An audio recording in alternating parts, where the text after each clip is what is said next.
once you see that it's successful, because you can see how it started in El Salvador, how it's doing. Then you have Suriname next. Then you have we already have, some other countries that are also looking at it, countries that are just buying it, countries that are investing or diversifying more into mining. So it's already spreading, but it will just be a more rapid way to actually show that government, the state, doesn't have to be the way it is right now, that the world doesn't have to be the way that it is right now. The world is in kind of like a whirlwind at the moment, or the whirlpool, like just kind of spiraling and spiraling and spiraling down, and we just need to have like one little boat that figures out a way to get up, and then the rest will follow. That is what I envision for this country, and what I hope that I can help build for my kids and my grandkids, a future that I would be proud of to bring kids into this world. So,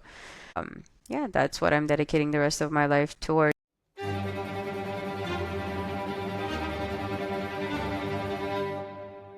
Greetings and salutations, my fellow plebs. My name is Walker, and this is the Bitcoin Podcast. The Bitcoin time chain is 843589, and the value of one Bitcoin is still one Bitcoin. Today's episode is Bitcoin Talk, where I talk with my guest about Bitcoin and whatever else comes up. Today, that guest is Maya Parbhoe. Maya is a Bitcoiner and an entrepreneur, and she's currently running for president of Suriname. This conversation was really fascinating because even though Maya is running for political office, one of her main goals is to decrease the size of the state and the role of the government. Put another way, she's a Bitcoiner first and a politician second. If you're like me, you probably don't know a lot about Suriname, but after this episode, you definitely will. And I hope you see the incredible potential this country has under new leadership like Maya's, and on a Bitcoin standard. I highly encourage you to follow Maya on Nostr and Twitter as she prepares for the 2025 elections in Suriname. You can find her links in the show notes. Before we dive in, do me a favor and subscribe to the Bitcoin Podcast wherever you're listening, and give this show a 5-star rating. Or don't, Bitcoin doesn't care, but I sure would appreciate it. And just a heads up, you can find links in the show notes to get discounts on the Bitcoin-only BitBox02 hardware wallet from Bitbox, and on 5G SIM cards from Cloaked Wireless that protect you from SIM swap attacks. The promo code for both is Walker. If you'd rather watch this show than listen, head to the show notes for links to watch on YouTube, Rumble, and now on Nostr via Highlighter. But if you're like me and you prefer to just listen to your podcasts, I highly recommend you check out fountain.fm. Not only can you send Bitcoin to your favorite podcasters to give value for value, but you can earn Bitcoin just for listening to this show. And if you're already listening to the Bitcoin Podcast on Fountain, consider giving the show a boost or creating a clip of something you found interesting. Finally, if you are a Bitcoin-only company interested in sponsoring another fucking Bitcoin podcast, hit me up on social media or through the website bitcoinpodcast.net. Without further ado, let's get into this Bitcoin talk with Maya Parbhoe.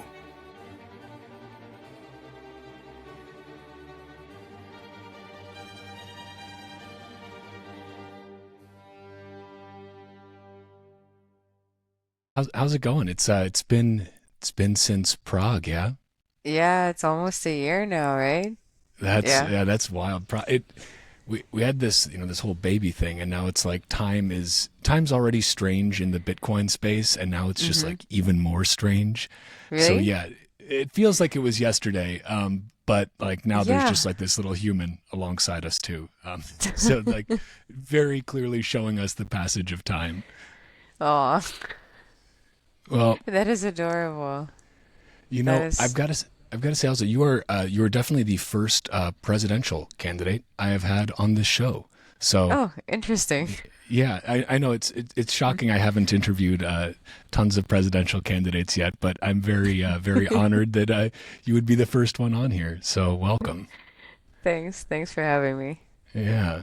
So I mean, Yeah. maybe a good place to start out, I think, is just for anyone who is not familiar with you, and just kind of to set the stage a little bit. I'd just like to ask a very open-ended question, and you can take it whatever way you want to. But that's Sure. just who are you and how did you get here today to be now running for president, which is quite an incredible thing to be doing for anyone. Well, I'm an entrepreneur. I kind of like my grandfather was in trade here in Suriname. My father after him, and then he passed away when I was 12. And we were kind of like out of necessity, my mom was working and I just kind of started working on the side. And I started an import-export company. And after that, I think about a decade ago, I started an infrastructure and civil engineering company. So that was the second one, which we bootstrapped and built over the last decade. And we do works primarily for the gold mining companies, oil companies, or ports, dams, dikes, channels, roads. So primarily infrastructure. And then I had already learned about Bitcoin. A friend told me about it in 2012, and then I started kind of following just how it was developing over time, and building my businesses back then, and trying to make pay the mortgage here at a 19% interest rate, um, and just struggling to build and scale those companies here in Suriname. And I was actually looking at the main problems we were facing as a country, just growing up, knowing about tech stocks and the U.S. capital market system, and just seeing like companies raising capital to scale. And these were companies that were doing less revenue than some of the companies here in Suriname, and they're very well structured. Like it's most of us in executive positions here are Dutch educated, so they're very well structured, and they scale properly, and like the financials could actually support a capital raise. Um, and I like was just looking at problems that I myself was facing, building those companies, and what the economy was facing, what people like me were facing, trying to build, just yourself, your family, by be able to afford shelter, get a mortgage, and things like that. And then I saw that, we didn't have a developed capital market here, similar to what, for example, you're so familiar with in the US, right? We don't have that here. So you're missing a portion of the economy, basically, where people are able to allocate resources to what is supposed to be the most, productive sectors in society, but or in the market. So they're missing that aspect. And from private sector side, then you're basically just missing risk capital. So you're solely dependent on the banks. And if interest percentages are very high here, which they are, then a lot of people are either priced out of the market, or it makes competition and just being able to fairly compete very hard here, which limits innovation, and change and growth of the country and the economy.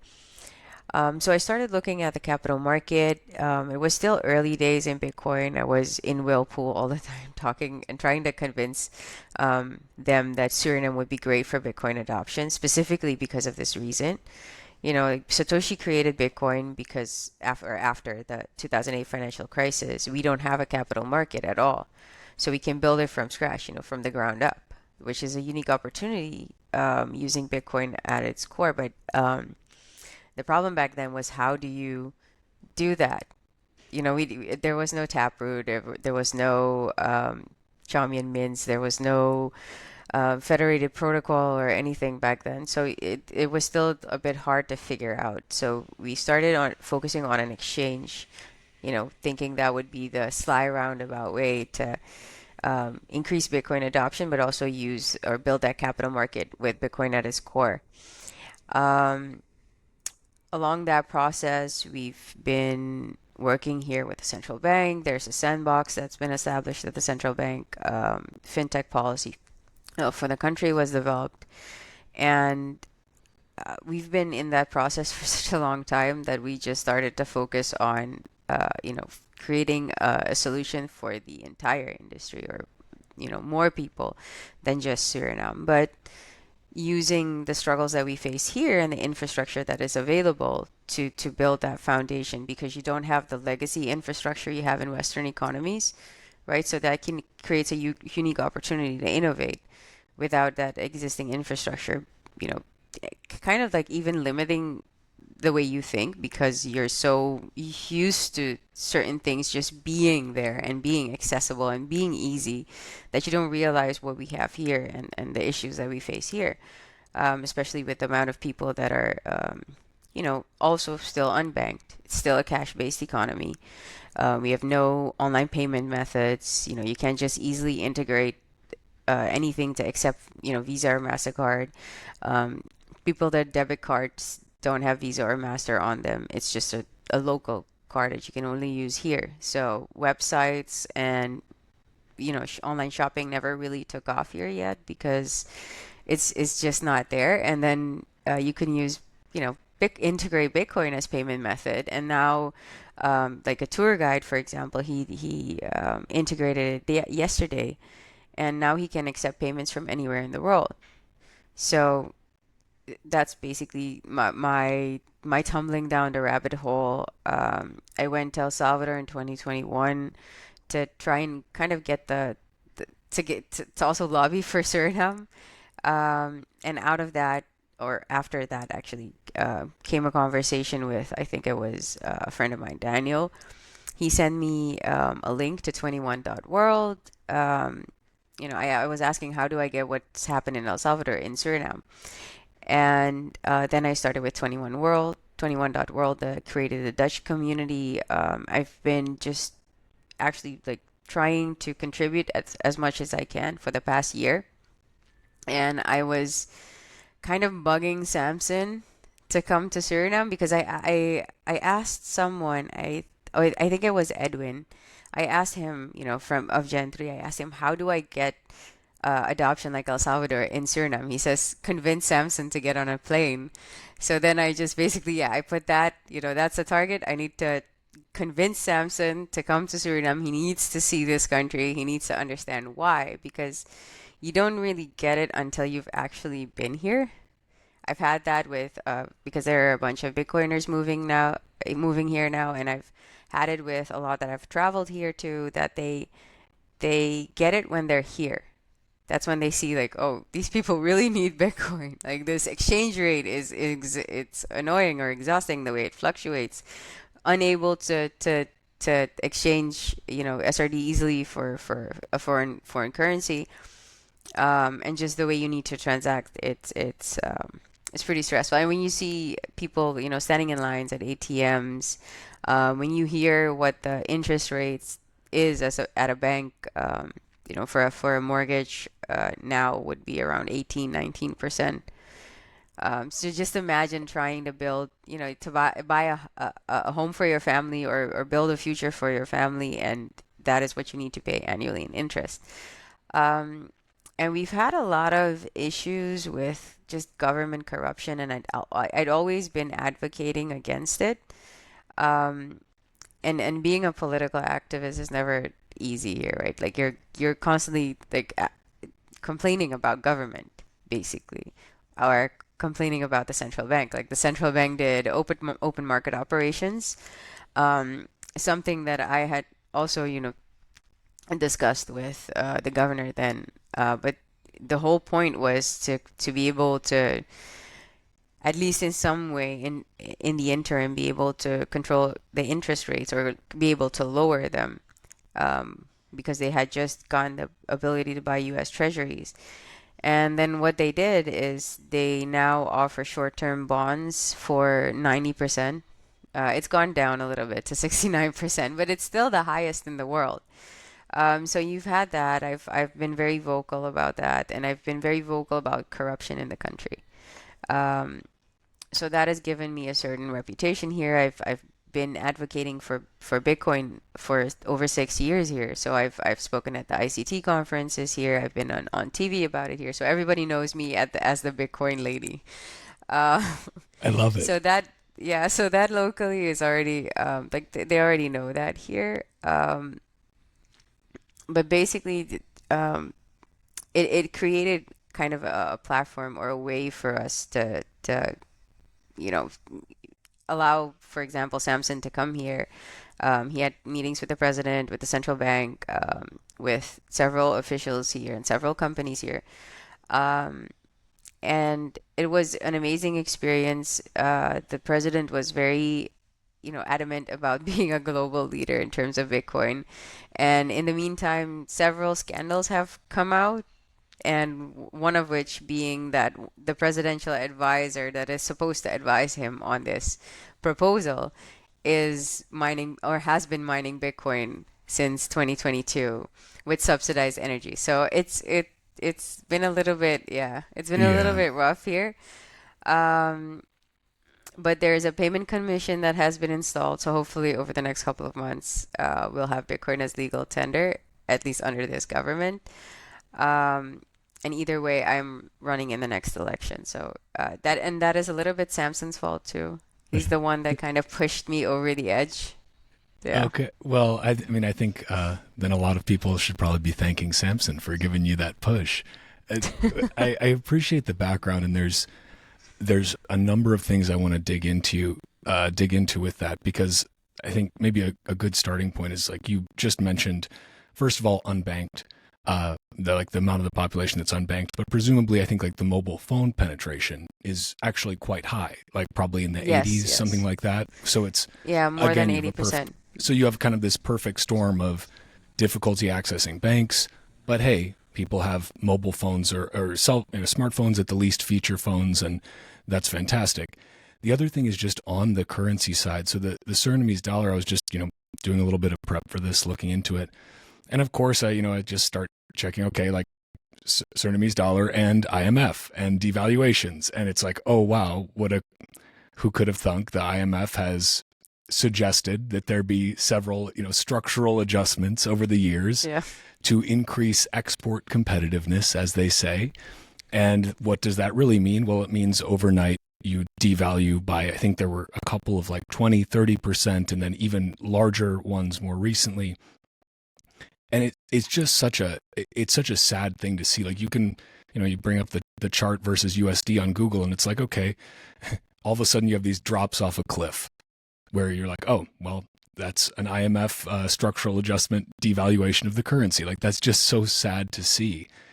And Yeah. so, I mean, maybe another good place to start though is just you mentioned kind of corruption there, and I Yeah. know I was again just googling like let's see what the top things that come up in the news are about Suriname, and one of the more recent ones was I think maybe from January or late December about the a president who was well, he was the leader, I think maybe dictator in like the 80s, and Yeah. he was basically convicted of murdering political opponents essentially, and now he's Hmm. basically disappeared, but he was still like had a hand in the National Assembly.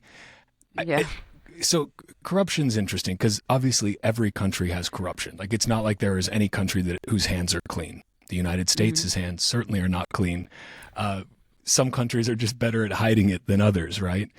But I guess Yeah. maybe just for those that are interested, and I know I am, can you give a little bit of a breakdown of like how does the actual political system work there? I know the election's coming in 2025, right? Like basically a year from now. How does that political system work? You have a national assembly basically, and it's like kind of a parliamentary structure. But what does that look like? And basically, who do you have to kind of bring into your coalition, if anyone, to have a real fighting chance at this? Because I'm guessing your opponents are probably older gentlemen and pretty entrenched in their old ways. So, like, what does that strategy start to look like for you as you're going into this year leading up to the election? Well, there's actually 2 points that I'd like to answer. So you mentioned IMF and then devaluation.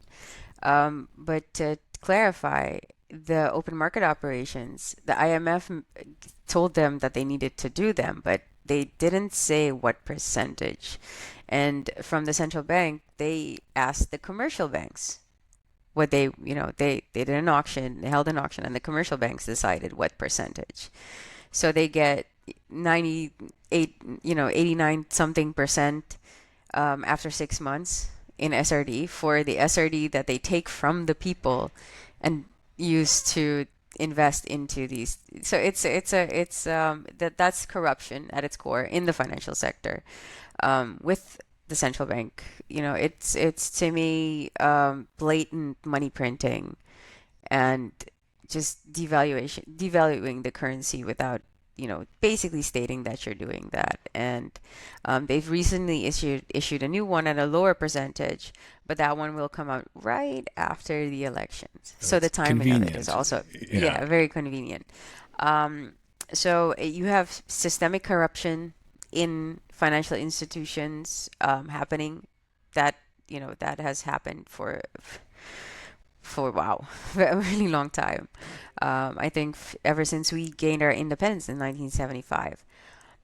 So the political sphere here, after our independence from the Netherlands in 1975, the dictator Desi Bouterse, he actually was the one that held a coup and then took over. Basically, yeah, he was basically ruling the country as a dictator. Um, and at a certain point, people started gathering, um, you know, teachers, doctors, physicians, journalists. So the educated people in the country were gathering, and he thought that they were planning a counter coup. So he had them dragged out of their houses, brought to the fort in the city of the country, and then after a day, I think it was, had them all shot in the back, or in the morning, had them all shot in the back. So this is something that happened in the 80s, and once that happened, I think about half of our population left and moved to the Netherlands. So we've had massive migration during that time. And then we've had pretty peaceful government, peaceful elections, and government afterward. But there's just been systemic corruption at government. It's a lot of scandals back to back to back. If you, I mean, if you just do a little bit of research in terms of just general corruption and on Suriname, you'll see a lot of scandals by government, mainly just almost it's become a career here to either work for government or kind of be a minister or be a member of parliament. And most often there is some kind of kickback for arranging some kind of deal or things like that that incentivize them to go for those roles. And I think it's mainly because we have a small economy and we're very, off the radar, off the global radar, not in the international spotlight or anything. But that's going to change with the amount of offshore oil we found. In the last decades, we have massive offshore oil finds. So that political climate is going to change. So people are very tired of this like these old politics and these old politicians, because it was after the independence, it's been a shift constantly from either and what you call MPS, which is with the Green Party, and then you have NDP, the Purple Party, and then you have FEHAPE, the current government, the Orange Party, and they've also been based on race for a very long time. So each party would be, for a specific ethnic group. So that created actually separated people a lot and made them vote against each other.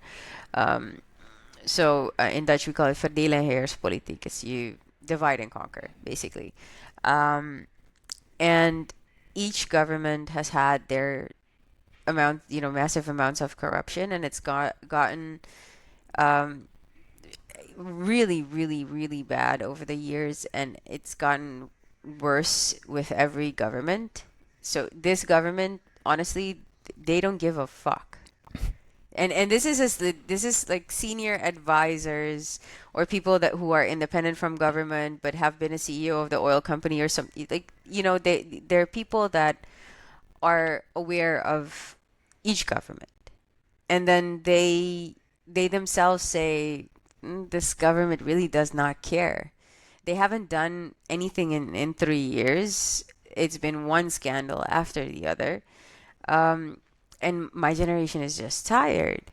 And most people move away. We have a lot of doctors moving away. We have a lot of nurses moving away. We have teachers moving away.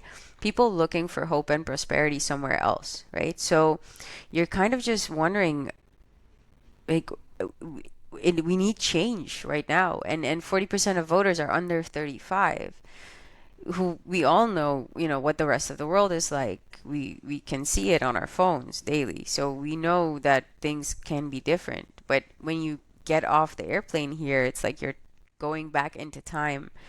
Um, I don't know, 40 years, 50 years. And the only reason why this country isn't developed or developing is because of its leadership. And just being a Bitcoiner, kind of coming into the space as Bitcoin only, and being very, talk in the toxic maxi atmosphere on Telegram, I grew up with these, or grew up in this space, or grew up as a Bitcoiner, with these beliefs, right? That there should be a free, fair, and open market. It should be transparent. Bitcoin fixes, fix the money, fix the world, basically. So if you change the money for the people and make it completely transparent, and like, for example, government spending can just be online, similar to how El Salvador shows its treasury, right? You can show where spending is going. And I feel a lot in this country politically has been, abused by government. So the state-owned companies, the government institutions, like, for example, our national air carrier has a massive amount of debt, over 100 million, and that's basically because of mismanagement. Because government always, in very nepotistically, put certain people in the board of a company like that, and then abuse their power. And also, the government just has massive amounts of debt at these companies. So it's like these, they've just nested corruption at all the way to the core of the entire economy, and also at, like, the Minister of Finance, Ministry of Education. It's everywhere. And our healthcare has, like, they're currently protesting. Education teachers are protesting. Bank workers are protesting. The energy company, utility companies are protesting their staff. Like, their staff are, the unions are currently protesting. So people are not happy with government. They want change. Um, the other political parties really don't have a face yet, so they haven't announced who is the what we call a lijsttrekker, like who's the person that will lead, the race to the elections. And they haven't released their development plans either, and usually they don't have a development plan with an actual structured um, solution to the economy, aside from just stimulating certain sectors like production, for example. But that's just like, you take what you see in an economy book and then, okay, copy paste and apply. That's not how you fix systemic problems, right? You need a broad overview, and you need a broad strategy for the entire economy, not just based off where it is now, but where it could go. And we have, with the offshore oil finds starting exploitation 2028, we'll have about 2.8 billion flowing into the country annually, and that can go into a sovereign wealth fund. But if it goes the same way that our oil resources have gone, like, or our gold resources have gone, they will find out some, or figure out some kind of structure to get a grip on those funds, and misappropriate it. So if we want to actually develop this country and affect change, then we need new leadership, and we need younger leadership. And there is a great group of technocrats that have zero political ambition, or actually need it, as a job, or need the income from it, that are willing to work for this country and actually actively change it. And they are pro, having Bitcoin be at the center of that because of its transparency and its properties. Because I've been, orange pilling them for a while too. So We're all collectively working. I've also had held presentations about Bitcoin and what it can mean for the country at other political parties as well. And my approach is very simple. It's, we need to move away from racial segregation in politics in that way. We need to move away from party politics as well. It doesn't matter if you have left wing, right wing, upper wing, lower wing, whatever kind of wing value. I think where we've reached a point globally with the global economy, with destabilization of the dollar, with technological advancement happening as rapidly as it is, we need to have a strategy for the country with all of that in mind, and on how we diversify away from things like fossil fuels, and how we transition into renewables, and how we develop this nation. We're the most forested country in the world, 93% forested, and we're about 8 times the size of El Salvador with a 600,000 people population. So we're very small.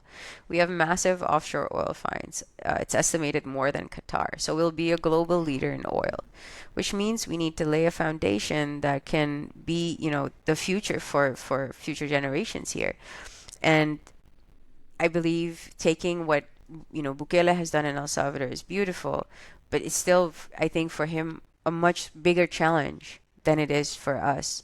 I think with a smaller population, with a smaller footprint in the city, we can affect more change more rapidly than they have there. And we can actually lay the foundation for example, we have enough resources that we don't need to levy taxes. We have enough resources that we can actually, have a form of universal basic income, like a royalty, for example, going directly to the citizens instead of being in some government pot, and then directly flowing to these people that you can use liquid, for example, for that, right? So Bitcoin technology itself is at a point where we can actually implement it in this country and build that new system that we all are in this for. Like when Satoshi started, it was the U.S. system that was broken, but just if you just look at it at now, it's like look at it now. It's like watching the Roman Empire crumble. It's painful to watch, but you can basically see the economy just spiraling out of control with the massive amounts of money that's being printed, but then also allocated towards war. So to me, it's just you see it inflating, and you know that it's going to have an effect on our economy as well. So we need to diversify away from the U.S. as a a unit of trade. And I honestly see no reason why we should maintain the SRD. It's inflated 50 to 60% annually. Previous governments have changed currency, and I think with the amount of resources we have, the structure that we're modeling, is basically that people will just be able to earn in satoshis, and companies will just have their treasuries in sats.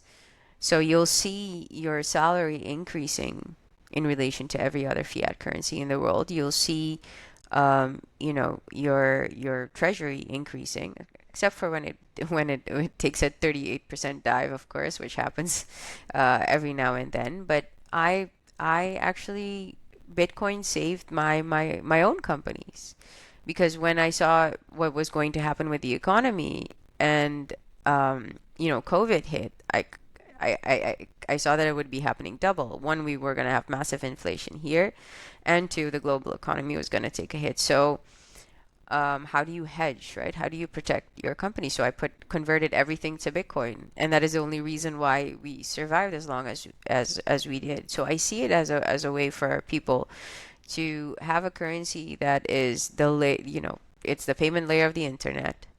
It is what the Web3 fluff industry will, after this bubble bursts, like it did, in the 1990s, it will all move towards Bitcoin and Bitcoin development. So we want to be ahead of the curve, and be a fostering, like a home for Bitcoin innovation, because we do want to innovate. So creating the right environment, legal frameworks, creating, working on education to be able to educate our people to be developers, for example, on Lightning or Bitcoin Core. We all know we need more developers in this space. So that creates a job opportunity for our people. It's 600,000, of which not all 600,000 can work. It's the working population is around 140,000. So it doesn't take much to actually diversify and affect change. It's a small economy, 2.8 billion. So you know, attract financial institutions or larger Bitcoin companies that can thrive here with what is missing currently globally is a clear regulatory framework, like clear guidelines, yes, that don't limit privacy, that are not based on the old traditional financial system, but that encourage the growth of a new one, right? So we have that opportunity here. So we want to capitalize on that, make sure that our future generations have a future, especially with just what's happening in AI. It's crazy right now. So the educational system is already archaic, and we have a beautiful people here, which like a beautiful diversity of cultures. You have Indians, Chinese, Dutch, some Americans, Australians. You have Javanese. You have Muslims and Jews. You have a synagogue next to a mosque here. So culturally, Maroons and Creoles in the city. So culturally, we're very diverse. We all eat each other's food, so we all go. You have restaurants of every cuisine here, and we all go out and eat everything. We celebrate each other's holidays, so we have a lot of holidays, and we celebrate all of them together. So we're actually pretty peaceful people in general. Like, we've had like one protest, for example, and they set the parliamentary building on fire, but before that, every protest was peaceful. So in general, we're a peaceful people, pretty laid back, very traditional, very, traditional culture. And I think things like that should be preserved because I think the world is kind of going crazy at the moment. It looks like, sometimes you look at the news or you just see what's happening in mainstream media, and you're just like, is this really still happening? Are we not in 2024? Were we not supposed to have flying cars and Star Wars type of shit? Where did where did we go so wrong that our leaders cannot even, stop pretending? Yeah. Stop pretending and like just do what they need to be like doing for their people, like practice what they preach. It's weird to look at it from the outside. We're just used to corruption here and used to it being this bad, but global wars escalating the way they're escalating right now, the amount of printing and subsidizing that is happening in the US, the economy basically, on the verge of collapse, the real estate market on the verge of collapse, and it's like nothing is actually happening. And then when it's happened, then they'll have a narrative for it again. But it's like haven't we seen this I movie know. It's before? deja vu Right? constantly. Yeah, it's crazy. So there's a lot there that I want to unpack, and I was just thinking, one thing that jumped out at me. You mentioned this idea of okay, bringing in Bitcoin as legal tender, but also as the de facto tender, not just like alongside, like El Salvador, it's a dollarized economy, but we have Bitcoin as legal tender alongside that. What you're talking about is basically as it went from the Surinamese like Gilder or something, right? In the to the SDR. Yeah. And so you're talking about or SRD. SRD, sorry, Yeah. and you're talking about another shift like that, basically, where you Yeah. change now to Basically, yeah. Satoshis. And you mentioned, Yes. okay, like overall, you'll see purchasing power increase relative to all these fiat Yes. currencies, which is amazing. But yes, you do have these Yeah. drawdowns. But at the same time, I was thinking, in a way, the people of Suriname are used to those drawdowns because they've had to have it enforced by the top from the top down through these devaluations. Like Yes. these are this is Yes, they've had worse. So, and at the end of the day, one sat will still be one sat. So it holds true, actually, so their income will not lower because Bitcoin in relation to US dollar lost a percentage of value, right. right? So the currency that they're saving in, like even the US dollar inflates, is inflationary. And they currently save in euros or in euros or in USD. So it's for them, they're already saving in an inflationary currency and already losing value. So with Bitcoin, they'll immediately see that they're retaining value and actually saving. Right? That's like it's a better form of savings because just imagine what their pension funds have done here. Um, and it's yeah, it's rough here. Like It, volatility in Bitcoin is the price that we all pay for it actually being a fair system that cannot be corrupted from the top down. Cannot be, you can't just devalue Bitcoin and decide, what, we're just gonna double the supply of this money. No, it's not how it works. And so I think it's a beautiful thing. You also mentioned, okay, you guys are a fairly small population, 600,000, incredibly resource rich country. From your forests, you have in terms of energy as well, hydroelectric. The oil deposits are, I mean, insane. Like that is earth-shattering amounts of oil that have been discovered, and that's something that for a population, especially that small, can have an incredible impact. And what I hear you saying, which is amazing, I wish somebody in U.S. government would ever say this, but get rid of taxes because yeah. Suriname is a net producer economy. You are producing more than you consume. You have and you're able to export all this excess. And I think that's a beautiful thing that a country like Suriname is kind of uniquely positioned with this flexibility to be able to say, look, we're small, but we are resource rich. Our people, there's no reason that they should be poor.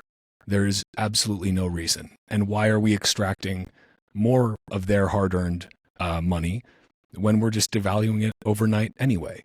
So I think Exactly. that's amazing. And maybe we could talk a little bit about the kind of the energy piece and how Bitcoin mining factors in there. Because obviously, okay, so you've got the oil, you have, I think, some pretty large hydroelectric facilities as well. And So yeah, go ahead. there's one large hydro dam. Um, well, large, about 180 megawatt capacity. There was an expansion plan for that hydro dam, but it's facing, conservation issues, so that was never executed. Other than that, there's, the fossil fuels. We have massive amounts of oil. Um, and there is a proposal, actually a national commission that is currently negotiating 450 to 650 megawatt hydro dam that's been in planning for development for a while now, and is finally moving into where they actually want to tender for. So that we do have the potential for more hydropower, but I'd look towards more sustainable renewables and less harming the environment. But this is like you have to do a feasibility study, Yeah. or read the existing feasibility study to see the pros and cons, and actually weigh that because you are laying a significant amount of forest underwater. And then we have the ability to have more solar power grids as well on the lake as well as on the savannah, and at for example remote villages, because remote villages are too far away to be connected to the hydro dam or the grid anyway, so they need solar grids, and adding Bitcoin mining as a component to that allows us to create a larger grid, where you use the excess for mining, and then as a community scales, you decrease the amount of mining. So our only hurdle, like the bottleneck with that is transportation. They're very far. Like every village, the rural village, is either only accessible by boat or by air. Wow. So that makes things a little bit difficult. But we're actually changing how we're looking at um, developing energy because, you know, usually a country does not develop an excess of energy more than that its population would need over a specific time frame, right? With Bitcoin mining, um, we can actually incentivize the development of green energy um, plants with whatever technology is you know is applicable at the given site. But basically, by using adding a Bitcoin mining component to it, that incentivizes that energy price. Right now, energy prices are very subsidized. Um, well, actually, the whole price calculation. Recently, we saw a presentation where the whole price calculation was done wrong and is actually supposed to be lower. Um, so the people themselves are not the best buyer of energy as well. So you can actually push them more towards, for example, solar. Like in Suriname, all the houses are independent on their own little yard. So you can actually implement solar a lot easier in the city. So there's different ways that Bitcoin plays a role in this country. And over the last year, it's been crazy how many use cases you just run into and people that reach out for here. For example, methane to energy. We have a dump site that has not been up to code since the 1970s. And that could be turned into an energy source. And that can actually create another source of income for the people as well if you add Bitcoin mining to it. So those are solutions we're looking at in the mining space. I think it's also important to just have the facilities for your own country so that you can mine your own Bitcoin and have that just be as a development strategy for the country.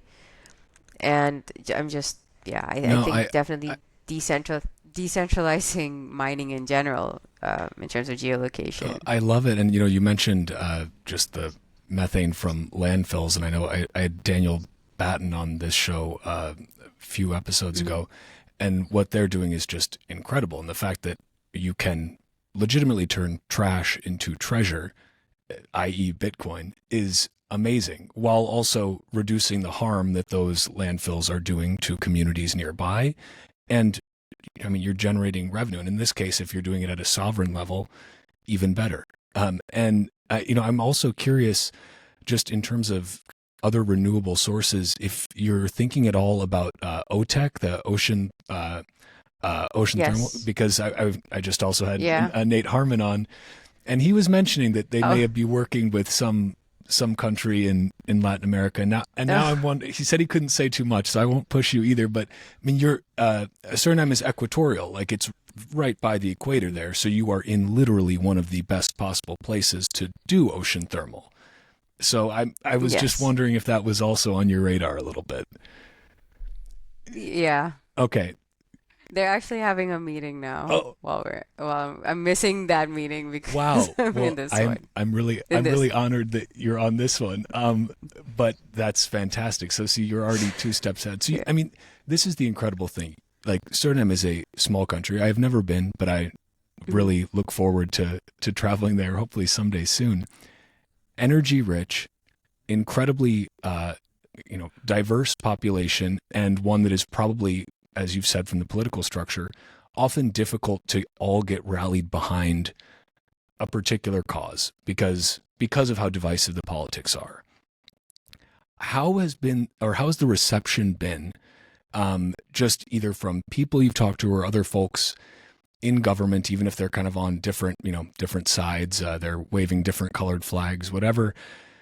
How has the reception been to these ideas in general? Because at a certain point, it gets really like when you say, "Look, we're going to enable renewable build out in multiple ways, whether that be more hydroelectric, whether that be solar, whether that be OTEC.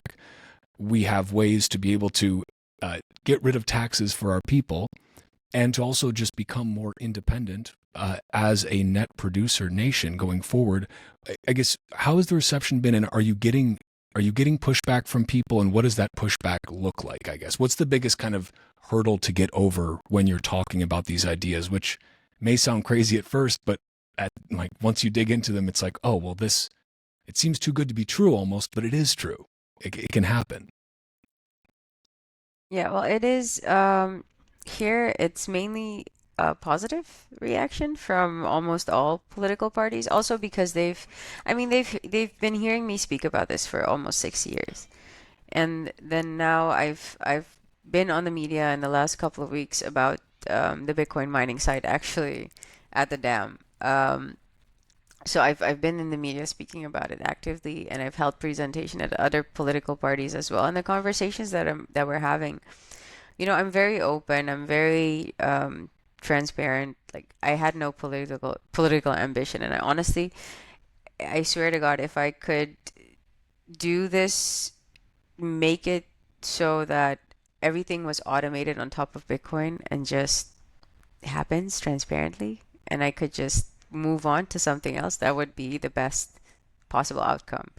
At a certain point, a country I don't feel needs, some one person to decide ultimately what happens in that country, even if you have a parliament.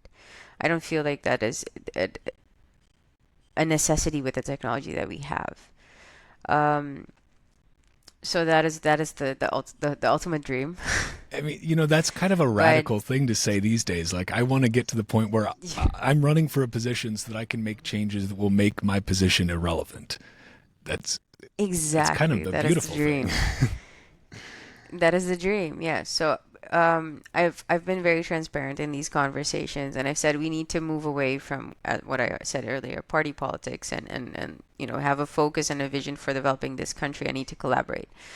So we're lobbying for what we call in Dutch a Saka cabinet, like a voluntary kind of just technocratic leadership that you put into place in certain position, and then just overhaul, restructure the system, and then um, in a year have everyone be able to live on just technology that's built on Bitcoin, and just be completely living on a Bitcoin standard. Build the capital market that way. Make sure that resource allocation is done properly. Make sure that certain resources flow directly to the people and increase their purchasing power, compounded with the income that they already receive in Bitcoin in terms of other countries, right? And we create a system of abundance for our population, and hopefully that can be a blueprint for the rest of the world. There's no reason why healthcare needs to be in the hands of government. I mean, we've seen what has gone wrong in healthcare and with big pharma in the U.S. We're well aware of where how wrong it can go, but we also have examples globally of how it can be done right. Um, so privatization does not have to be something specifically very bad for something like healthcare. Education doesn't have to be, managed by government. It's completely gone to shit in this country. Um, the same goes for infrastructure, public works, for example. If it's there's still corruption happening right now. So if you do public tendering, if it's all trackable, traceable, if anyone in the population can immediately see like, hey, that is where our resources are being spent for infrastructure, and they can actually decide for their own community. I'm a big fan of the Swiss cantonal model, where you just have voting, happening at a cantonal level for that specific area. If a bridge needs to be built, if a road needs to be built, they basically vote on whether or not that will happen, whether certain policies are enforced. Like, for example, COVID policies weren't enforced in all cantons.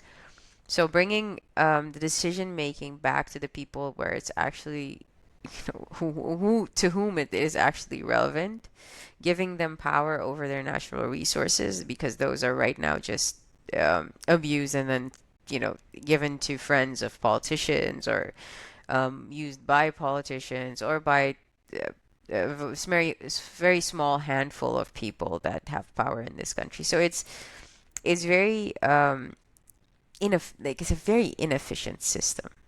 It's not like the U.S. system where it is completely rigged. and the global system, monetary system that is completely outdated and only perpetrated, in mainstream media by its proponents, like the institutions that depend on it to thrive and survive. Um, I think in Suriname we can, build a new model from the ground up where it does never created and make the system more efficient, but actually work for the majority instead of the minority. Even with real estate and investment with a REIT, something that I've been working on for the last 2 years, and it's something that I actually just wanted to dedicate the rest of my life to and be my only and main focus. Um, Not politics. Thank you, Samson. Uh, Um, then Samson came was along. real Yeah. estate. Yeah, so it was just real estate and rethinking how, because we're all Bitcoiners, but we still have a mortgage. And honestly, with the interest rates in this country and the hassle that it is at a bank to even be able to get a mortgage, like the average person can't do that here. So if you want to solve problems like that, you need to rethink how you purchase an asset, how you invest into a real estate. And we looked at the model, we looked at Blackstone, we looked at the banking system, and then we rethought the whole financial structure of a real estate investment trust and of traditional banking. And how would that work with, Bitcoin at its core and on a Bitcoin standard or in a Bitcoin economy? And we looked at Singapore and how Singapore, in Singapore, it was the state that took on real estate and real estate investment and developed a trust. Um, so if you look, kind of take that model, but make it work for the people, so for the majority, instead of just floating, to 1%. And luckily, that is how a traditional REIT in itself is already structured. 90% of the profits have to go back to the shareholder. So if you're buying equity into a REIT, you're already, increasing the amount of percentage you own, and by default, it flows back to the community. So even with that, we're thinking of something that can benefit the people, remove third parties like banks out of that equation, and can actually bring them directly to the investors that are putting up the money to fund the development or the purchase of a property like that. So it allows for new innovation to happen, and I think we've reached a phase in the industry as well. I think we're moving away from just building things for just Bitcoiners and starting to build solutions that can actually scale for the rest of the population. I mean, I love the Bitcoin space and I love just being around toxic maxis. Like it's, you feel free finally. But just like the internet, not everybody gets how it works. Not everybody gets why there's HTTP or HTTPS, on that link, uh, on that URL on your browser. Not everybody knows how. Not everybody knows that there are cables in the ocean that connect us. Like, you know, it.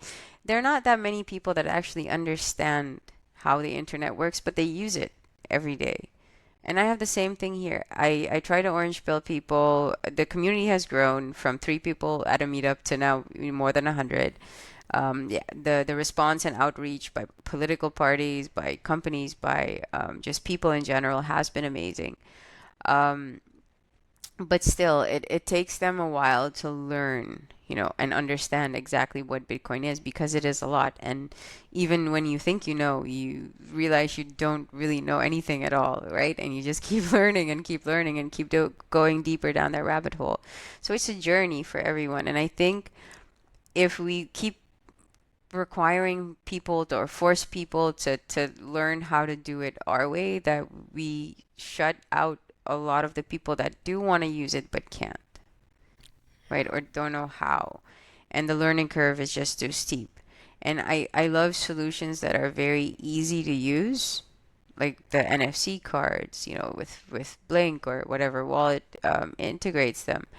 You make it easier for the people to just tap and pay, and you can make the amounts as small as possible so they can pay for anything. And just you show them that here, for example, and their mind is blown. Like I've done some, orange pilling here, and you show them like, here, I'll send you some stats, and they see how quickly it goes, and their mind is blown.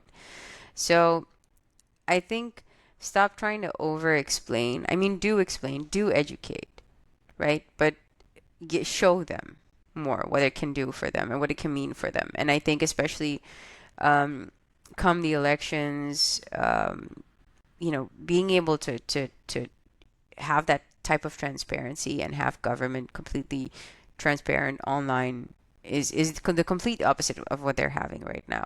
Like this government has not reported, and there's the auditing institution of the country has stated that they cannot trust the government because they haven't released their annual reports yet, and certain divisions at ministries do not function that should be functioning in terms of auditing. So it will be completely the opposite of what they've had with this government, and it'll be an improvement in at least government spending.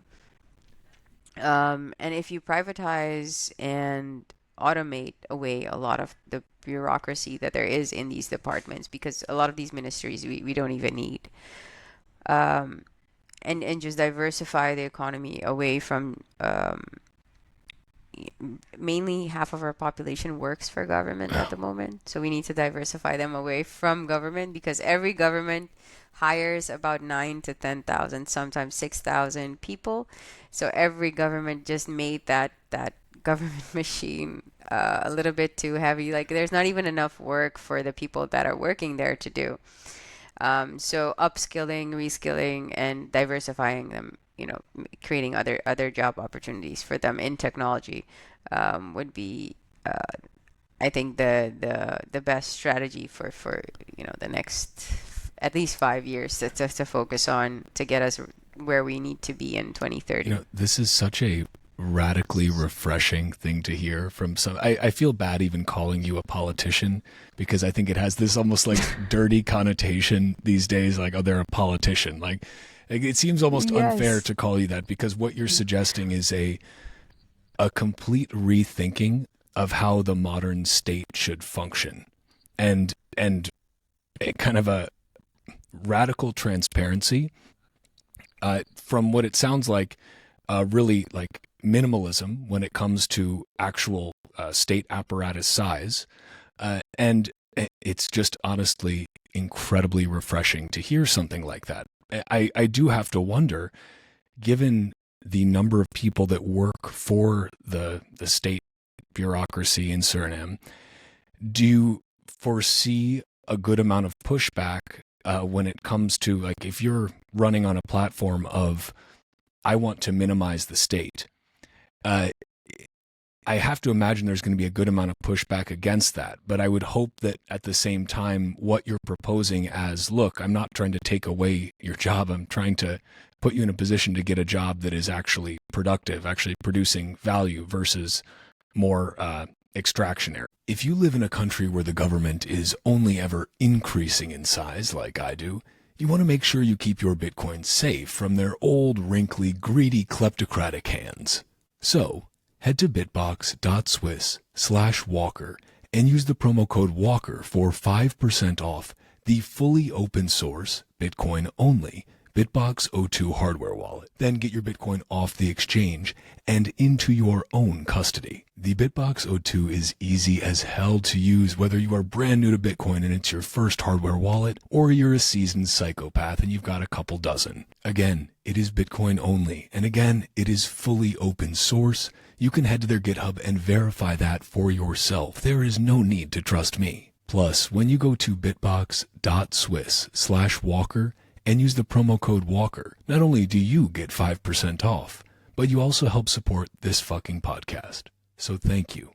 Great. Yeah, well, we've actually ran the calculations, and with the existing resources that we have now, royalties from our national resources, um, the government is actually just funneling money to these people. So you can actually transition them away from governments at a specific period of time that these resources will be directly channeled towards them, and then just have like a period of reskilling, like teaching them, other job skills, or finding other industries for them to be able to work in, which is why we focus on finance and technology, because that is where you can actually place 40 to 60,000 people in a span of 2 to 3 years, re-educate them and have them go into move into other industries.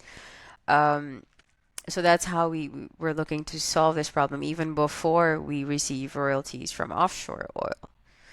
So just thinking about, okay, how can we solve this major problem, right? Now with the finances that the country has now, that the people have now. And it is actually, the solution is removing government from that equation. Just give them the resources directly. It actually increases their purchasing power because now they have more to spend, right? And if the government like actually still needs to, let's say in a yeah, in a transition period, um, have to, for example, build roads or raise capital to be able to finance that can be done in the Bitcoin bond, something that Samson himself has worked on in the past. So there are ways to transition, completely to Bitcoin, but we will be earning enough in fiat to actually cover a universal basic income, which is also have for some reason has become a dirty word, but that is because it would be coming from taxes. But if we don't charge taxes, it's not coming from our taxes; it's coming directly from our resources, and a proportion of which, it's just a percentage of which will be going to these people, and then hopefully over time, similar to what has happened in Switzerland, when the people their standard of living is well enough, when they earn well enough, when the country's economy is doing well enough and growing, then they themselves will not have a need and actually vote against receiving that UBI, favoring it going towards the development for future generations, creating wealth for other generations that will come after them. Because we as a species, we're only limited to think, to what is close to us, our direct line of children, grandchildren, but you don't look forward past certain amount, like certain generations anymore. But in Switzerland, they have had that happen, voting against UBI. So we do think that if you create the infrastructure, the climate for people to thrive, we develop, a technology innovation free zone where Bitcoin companies can thrive and develop and test their products, without the fear of constantly being hammered or slammed by government or financial authorities in their country, because we were working towards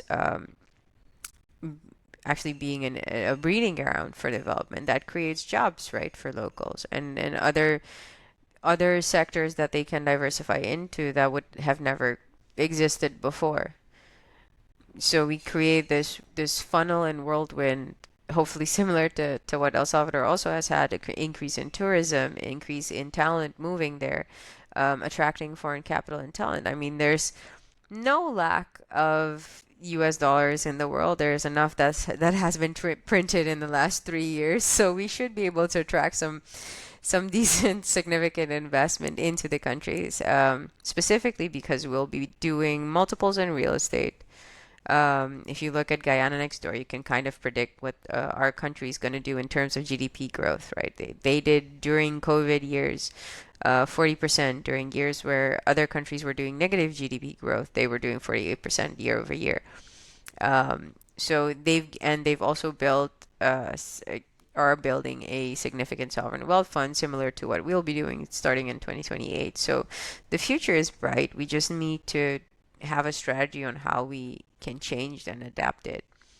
And I think more than, you know, strengthening what El Salvador has already started, but taking it one step further and also like making the not just the use case, but showing actually that Bitcoin as a replacement for a central bank system, for a debt-based system that actually can work. I think that is when we win, right? We've gone through all the stages. Now we're in the they fight us state, or actually, if they can't beat them, join them phase. It looks like more, but it looks like we're in those final stages, at least with regulators. But I think this is one of the catalysts that could help push us over the edge, where you actually have a proof of concept. Like it actually works. You don't need a debt-based system. You can have transparency. You can have an ethical government, or you can have a government that is actually like it does what it's meant to do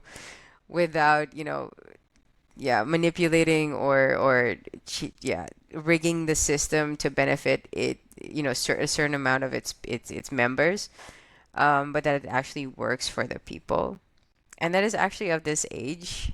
So we can, as a region, as Latin America, as a continent, can start focusing on regional development.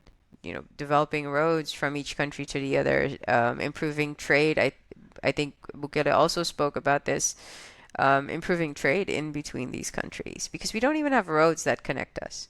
We don't have trains that connect us. Like if you want to go from the Netherlands to Spain with a train, you can.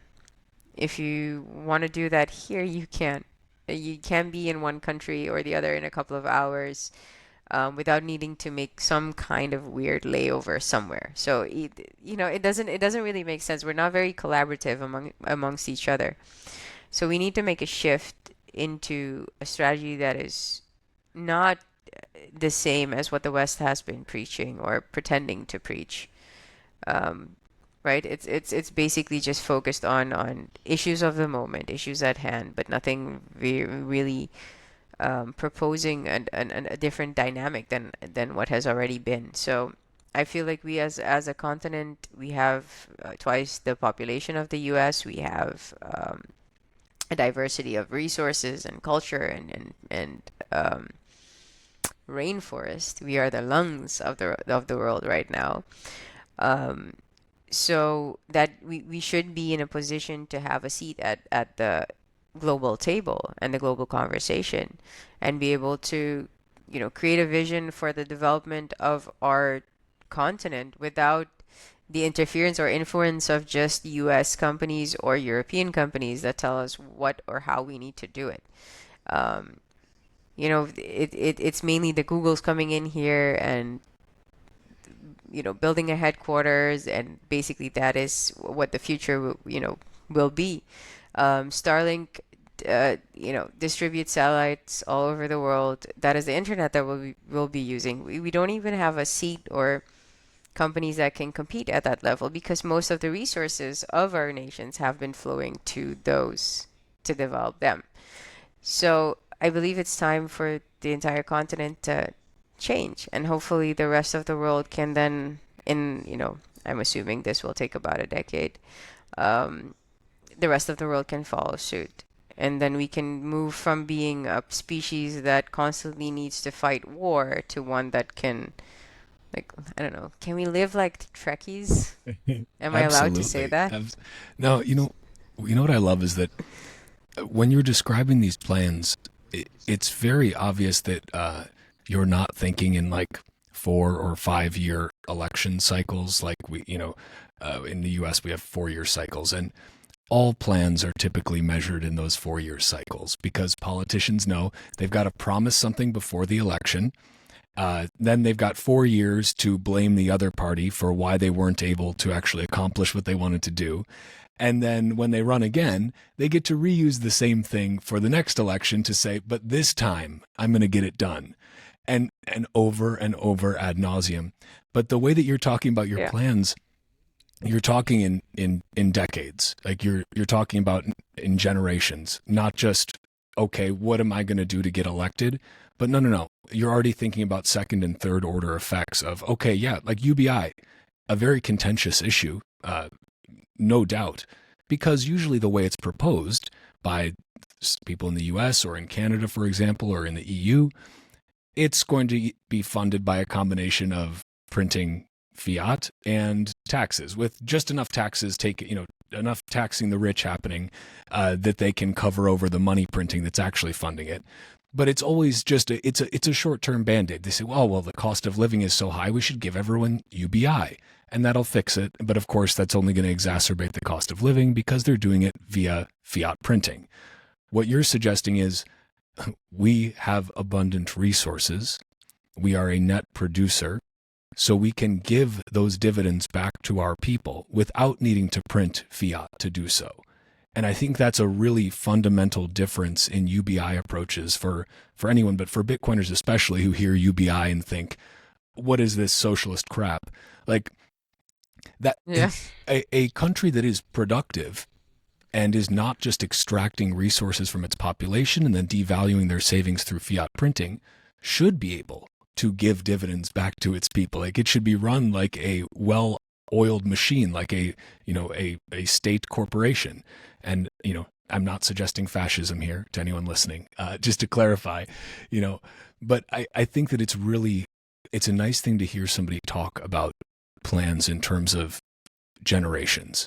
And I think that it's very difficult for a lot of folks in political power right now, whether that be in Suriname, where you have people, in their 60s or 70s who are in power, or in the US, where our presidential candidates are all like 80 years old.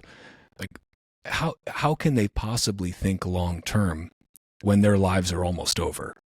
Like, it's not realistic. They're trying to see how much they can grab Yeah. before they kick the bucket.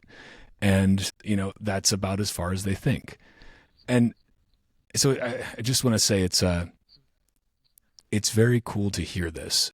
And I think, can you maybe elaborate a little bit more on what your kind of, what your model for the state is in this modern era? Because what you're proposing is, again, I think to someone like me, like, this sounds amazing. You're talking about decreasing the state's role, but you're also talking about the state being able to provide very basic functions that are net benefits for its people, as opposed to many of the things the states do now across the world, which are, I think, net negatives. Can you elaborate a little bit more on, like, more generally what you think the role of the modern state should be in this kind of technological great reset and monetary reset that we're in the midst of? How do you, like, what do you think is the role of the state? What should it actually do for its people? What is the point of it? Well, developing the economy, for one, that is, a part of its, well, actually should more be a facilitatory role by government, enabling the private sector to thrive and the economy to grow, but not actually controlling it. Um, and in a similar trend, a development plan for the country itself, right? There are certain sectors that correspond to each other or need to be developed, or certain sectors that need government guidance, like energy, for example. Energy you can privatize, but the government still has to make sure that the legal policies and like the legal frameworks are in place to protect consumers. So I think we need to find a balance between policy and regulation that actually enables, a like, for example, energy to develop and thrive, and for that sector to grow without it harming consumers. So the role of government in that case would actually be more of a transition for it to be privatized, but with the right policies in place to protect consumers from, just bad actors in that sector. So it would be more of a, I think, facilitative role. And then in sectors like or ministries like education, natural resources, for example, those are things where the government has a negotiating power. But there's no reason why that doesn't have to happen transparently, right? Why do oil contracts, gold contracts, resources that are owned by the entire population, why do they have to be held in closed rooms and have to be, negotiated by one single commission that's representing the government that the people have not elected, for example. So there's certain things where government has to still play a role that can hopefully be automated away later, but that there are things that where from a policy perspective, from an administrative perspective, you're still going to need some physical form of government that can represent the people. But I see no reason why that couldn't happen in the public eye, right? If you increase transparency over, for example, utility companies, their financing, then there is no reason why that cannot, work to the benefit of the people. And I think specifically because our country is so small, private sector is fairly small as well. Our GDP is 3.2 billion. So you can actually enable that private sector to thrive off of, for example, just the oil income without any government influence whatsoever. So I really believe that we should decrease government overreach and go move in, and this it differs per specific ministry, because education will need a completely different overhaul than for example healthcare is not automated at the moment. There are systems that can automate healthcare, and hospitals are state owned, but they don't even have basic medical supplies right now. Like you can't get an IV bag. You need there are no beds available in one of the hospitals. So it's a dire situation at the moment. And private hospitals can, for example, become very commercial and bad, like in the U.S. where it's become, you know, like the margins are just insane that they charge for example, insulin. And just when you go to the hospital, for example, the bill you get, that is your savings sometimes, right? Or more than your savings. Sometimes you need to remortgage your house just to be able to afford your medical expenses. So to avoid something like that, for example, happening here, because the cost of healthcare is fairly low, and there's no reason for it to be sky high, but there's no reason for it to be bad either. Like you can improve in sectors like that. Same goes for healthcare. But there's no need for government involvement in that either. Something as our natural resources. Right now, you have a lot of natural resources that have been given to, the vice president or to their family members, and those are mining gold that is actually belongs to the population of this country. So restructuring that sector, specifically the gold sector, that would create a lot, like a direct source of income that would increase, like it would immediately create more wealth for the entire population if it's not just in the hand of a corrupt few. But then you need systems also, to make sure that that it actually is going to the population. But I see again no reason why that can't happen transparently and publicly.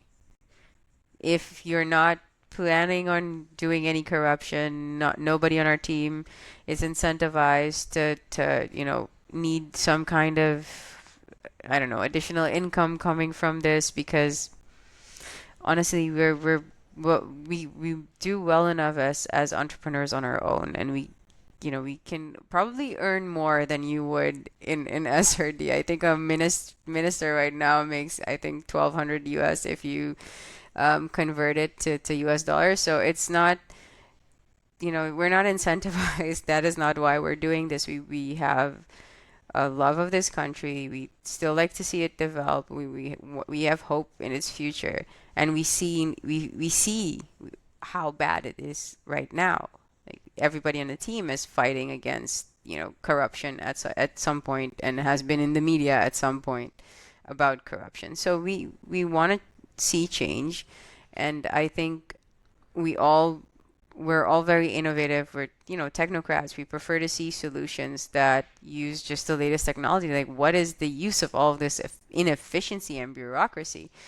And I think by that we're also improving our own lives, and by extension everybody else's in the country. But I think primarily it's also what just annoys us as, a younger generation that grew up on both not having computers, but then, I was 3 years old playing around with, assembling a PC back then, and grew up on DOS. so we're a generation that has experienced both, right? So we want the efficiency that the internet has to offer, but we do want like um, a bit more structure and transparency in it as well. Um, yeah, I think we've just reached an inflection point in this country, and I think just world and society as a whole, and it just feels like everything up till now, and even like this last 6 years or this last decade, like everything has been, a decade of work that is now coming into play, and kind finally, coming into execution, and it's just like everything is falling into place. Even other political parties, even influential people here in the country, even just the amount of support that I'm receiving, it's crazy how everything is just kind of like kismet happening because it should. Right time, right place, right people, right ideas, right technology. Kind of a beautiful confluence coming together. Uh, yeah, Right exactly, epoch. exactly. No, I love that, and I'm curious. What do you have like an elevator pitch type of message for uh, people generally? Let's say for the people of Suriname, like if you have to condense down, because obviously you have a ton of ideas here and really practical, actionable ideas, and ones that seem I may be biased, but they seem very much to me to be in the best interest. I think these would be in the best interest of any country to implement them, to reduce government, trend more towards localism and transparency at whatever sort of higher level of government you have, and try to stop extracting from the people and instead give back to them. But what's your kind of key campaign message to the people of Suriname when you're going out there? What's your, if you don't have much time, how do you distill all of this complex stuff down, and things as complex as Bitcoin too? How do you break that all down into something that's digestible?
Back. Okay. Yeah. I don't know Oh, what you're back. happened there. So I'm not Oh sure yeah. if you heard the question, but or when I froze. But generally, I was just wondering. You have gone through so much incredible stuff here, and the plans that you have are really inspiring and actionable, and but also at the same time may seem complex, or like, so many of the things involving Bitcoin. It's like it seems almost too good to be true, but it is true. But what is your like condensed, elevator pitch version of to the people of Suriname for, okay, here's why, here's what we can actually do for you as a people. Here's what we can do for this country. Here's the change we can make. What is that kind of condensed version that is understandable to anyone? What does that look like? Well, I would say one, ending inflation. That is something that they can directly and immediately relate to, because that is something that they have been feeling for decades. Ending corruption, creating more transparency, creating a way for them to immediately see where our natural resources are being spent and how government spending is happening and where it's going to, improving and modernizing healthcare, education, um, creating better systems because they've been systemically abused by government after government. And that is just because of the centralization of power, right? So decentralization of power and giving the power back to the people, I think that is something that we can actually achieve here with an actionable strategy. If we collaborate, if we work together, you know, I mean, there are enough people and great, the best minds in the world actually in this space, and more are joining. So I think if we just join forces, if everybody just collaborates, that we can, actually achieve that domino effect. We can actually have, more countries adopting Bitcoin and actually have, it spreading once you see that it's successful because you can see how it started in El Salvador, how it's doing. Then you have Suriname next. Then you have we already have some other countries that are also looking at it, countries that are just buying it, countries that are investing or diversifying more into mining. Um, so it's already spreading, but it will just be a more rapid um, way to actually show that government, the state, doesn't have to be the way it is right now, that the world doesn't have to be the way that it is right now, and that we shift away from. I feel like the world is in kind of like a whirlwind at the moment, or the whirlpool, like just kind of spiraling and spiraling and spiraling down, and we just need to have like one little boat that, you know, figures out a way to get up, and then the rest will follow. So I that is what I envision for this country. And what I hope that, I can help build for my kids and my grandkids, a future that I would be proud of to bring kids into this world. So, yeah, that's what I'm dedicating the rest of my life towards. And I hope that, this generation in Suriname understands that we have a unique opportunity to be a global leader and be a force for change in the world and be um, we can change this country and change the economy, and we can build a country where, even people that have moved away would want to come back to, similar to what's happening in El Salvador. Again, I'll use that example where it's just proof that it works. If you're if there is hope, if there is prosperity, if you believe that you have a future and that your leader has your country's best interest at heart and your best interest at heart, that you can build a future there, and that you want to live in that country, and that hopefully in a couple of years I'll be redundant and we can have a different form of a country, or how a country interacts with its institutions, because I don't think we need to be governed, right? We're not sheep, or at least I hope we're no longer I sheep. I love that, and it's a great message, and I love the idea. I mean, I had the pleasure of going to El Salvador a couple of times in 2022.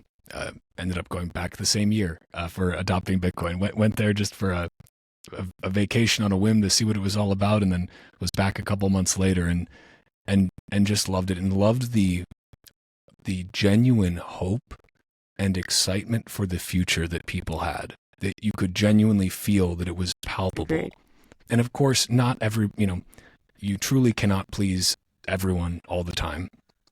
There are always going to be people that are detractors, that are not happy with something. But what I saw was that the vast majority of people were happy and did have hope. And as you said, people are going back. People who left El Salvador a long time ago are now coming back because they have hope again. That to me is one of the strongest indications you have when expatriates come back and repatriate again. That means that they see a chance for their homeland to thrive.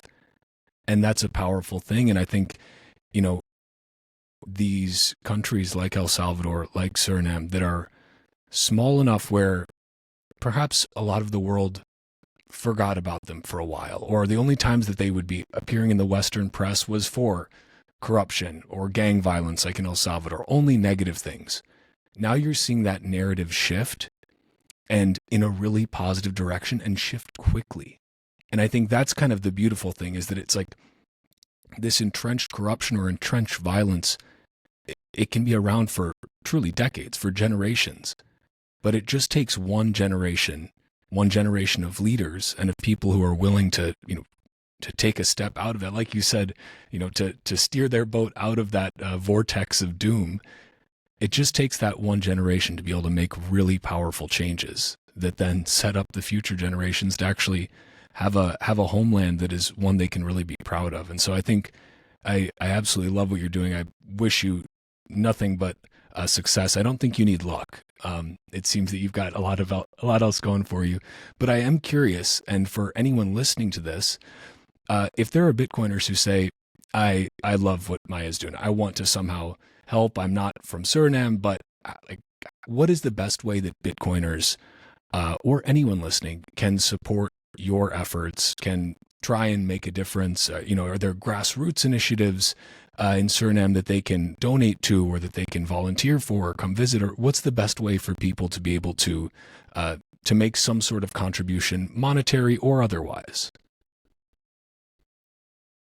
Well, there's a lot of grassroots adoption and projects that are rolling off the ground. So in education, um, there's a soccer academy that recently launched a federation, um, and they need funding to keep the program going and scale it throughout the country. Right now, it's 1,300 families, and he's funding it out of his own savings. And he's been doing that for a year. So he needs support in funding. They're on Geyser, so that would be a good project to What's support. it called? Um, they're Okay. Nova Okay. Stars, And that's Nova it's a Stars Fediment? Soccer Academy.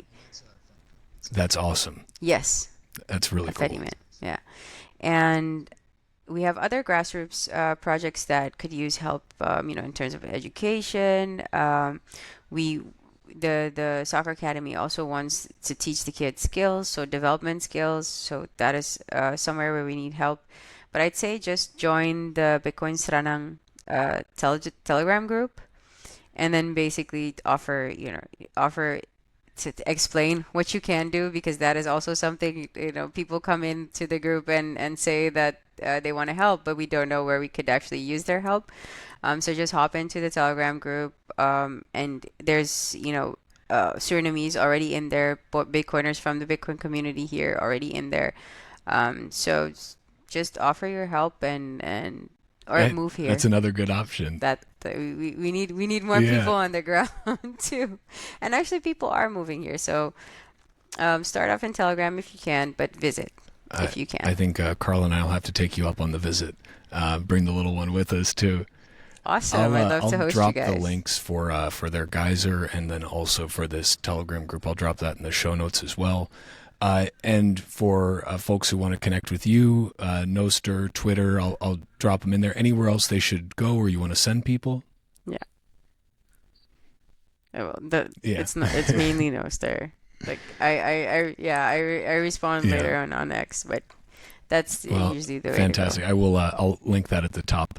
Then, but thank you so much for sharing your scarce time. This was really fascinating, and I love what you are doing. I love learning about it, and I hope that this inspires other Bitcoiners as well. That, like, I think one of the most amazing things here is that this is not something you were seeking. You weren't saying, I want to be a politician, I want to hold this political office. We can blame Samson for this, but I think those are the Yeah. best people, and the people that should actually be in leadership roles. And when it comes to whatever government we have, are the ones that don't want it, because the ones that do want it, and want it way too much, generally don't have the best intentions. And I think we see that across the world. But really appreciate your time. This was fantastic, and I look forward to seeing you win this thing. I hope I will be able to say, I got a chance to interview the next president of Suriname, because that'd be quite an honor. Great. Thank you for having All me. right, I'm Welcome. going to cut this recording right here.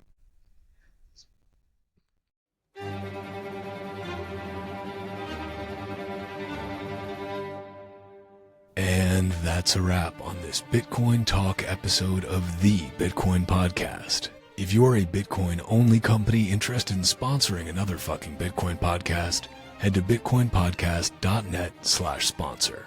If you're enjoying the Bitcoin Podcast, consider giving a 5-star review wherever you listen or sharing this show with your network.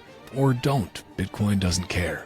You can find me on Nostr by going to primal.net/walker. And if you want to follow the Bitcoin Podcast on Twitter, go to @TitcoinPodcast and @WalkerAmerica. You can also find the video version of this podcast at youtube.com/@WalkerAmerica and @WalkerAmerica on Rumble. Bitcoin is scarce. There will only ever be 21 million, but Bitcoin podcasts are abundant. So thank you for spending your scarce time to listen to another fucking Bitcoin podcast. Until next time, stay free.